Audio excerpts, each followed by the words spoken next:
Neal Battaglia, Saxstation.com. Alright, so a few days ago, I actually put up a video on YouTube, and the question was about whether you can get a saxophone for under $400. And the guy was asking about altos, but I mentioned tenors a little bit too.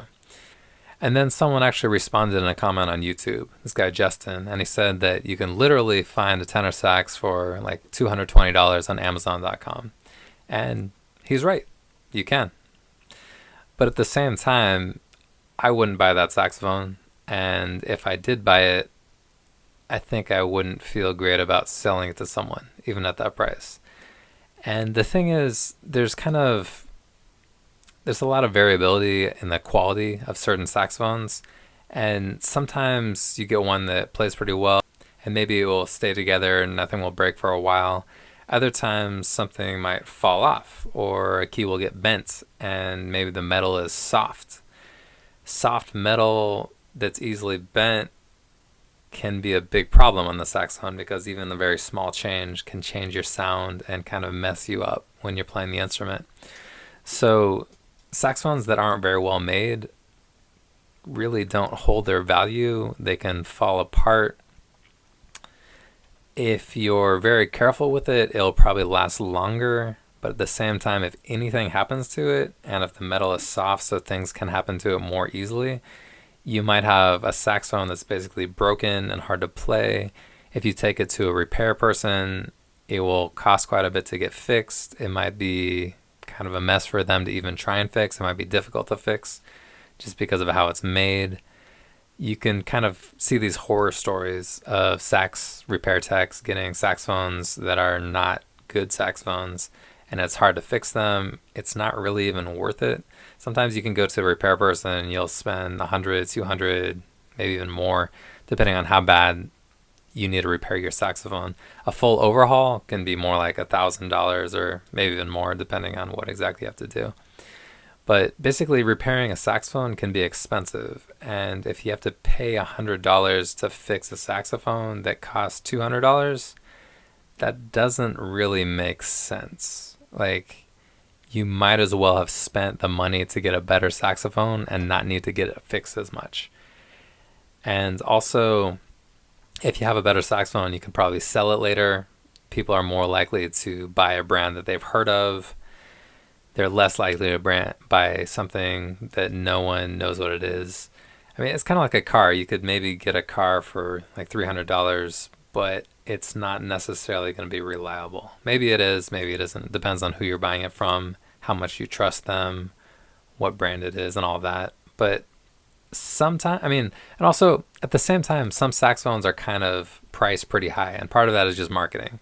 I won't necessarily talk bad about any saxophones, but some saxophones cost a lot more than other saxophones, and maybe they're not necessarily like 4 times better if they cost 4 times as much. But basically, if saxophone costs $200 and if it's a tenor that's $220, that's not a great indication that you're going to get something that's going to last very long. It might not sound great. And there's like there's a big difference in reviews on some of these saxophones. Some people say they're great. They might say, "Oh, I got this certain saxophone. It sounded pretty good. I played it on gigs professionally. It did the job. It had a good sound for me." And part of that is they might be a good saxophone player and they didn't have a big budget, but maybe that's what they got. And because they could like make it sound good with their embouchure, their lungs, their breathing, their technique, and all that, they might have been able to make a saxophone sound good. And sometimes you see certain saxophones that may be less expensive, like on YouTube, and they're being demonstrated, or even like if you go to like a convention like NAMM or something, there might be people playing a saxophone and it might sound good because the person is a good saxophone player. So that can be a little bit misleading sometimes. Like, if you see a certain saxophone, just because one person can play it a certain way, it doesn't mean that you'll be able to play it that way. So basically, I would exercise a lot of caution if you see a deal for a saxophone for like $200, like an alto for $200, a tenor for $220.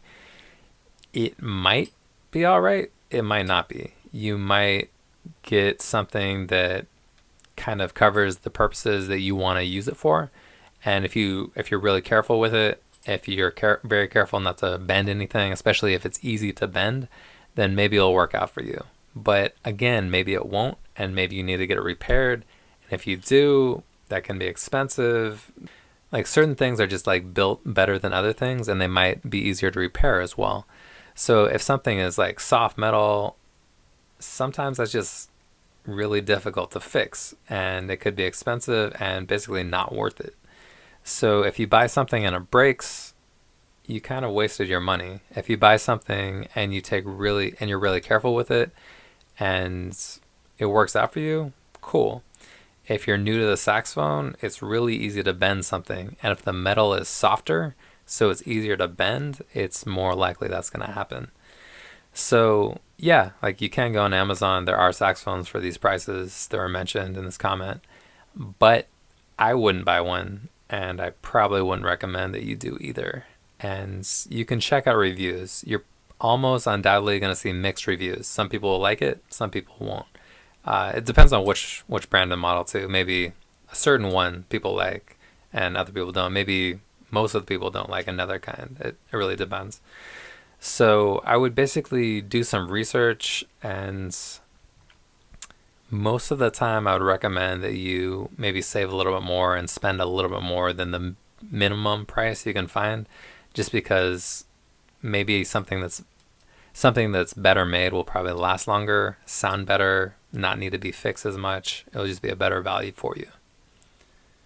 So sometimes a low price can be a little bit deceptive. It might seem like a good deal when it's not. It's kind of like other things you can buy. Maybe something's on sale, but that's because there's a problem with it. Or maybe something's on sale because it was made in a way that's not expensive, which also might not be good. So sometimes you get what you pay for. Sometimes things are overpriced. So you want to keep that in mind too.